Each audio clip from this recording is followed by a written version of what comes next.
Moab, அம்மோனியன், சரியா, Canaanian, பெலிசியன் எல்லாரும் இஸ்ரவேல் ஜனங்களுக்கு முன்பாக தாழ்த்தப்பட்டு போனார்களா? கர்த்தர் இஸ்ரவேல் ஜனங்களுக்கு முன்பாக தாழ்த்தி போட்டார் என்று.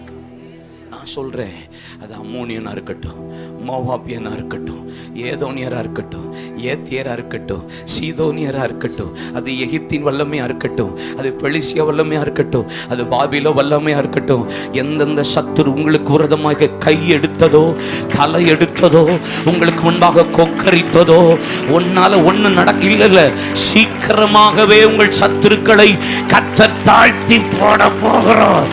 இஸ்ரவேல் ஜனங்களுக்கு முன்பாக பெலிசியர் தாழ்த்தப்பட்டு போனார்கள், மோவாப் தாழ்த்தப்பட்டது, பெலிசியன் தாழ்த்தப்பட்டு போனார். அதற்கப்புறம் எழும்ப முடியவில்லை என்று வேதம் சொல்லுகிறது.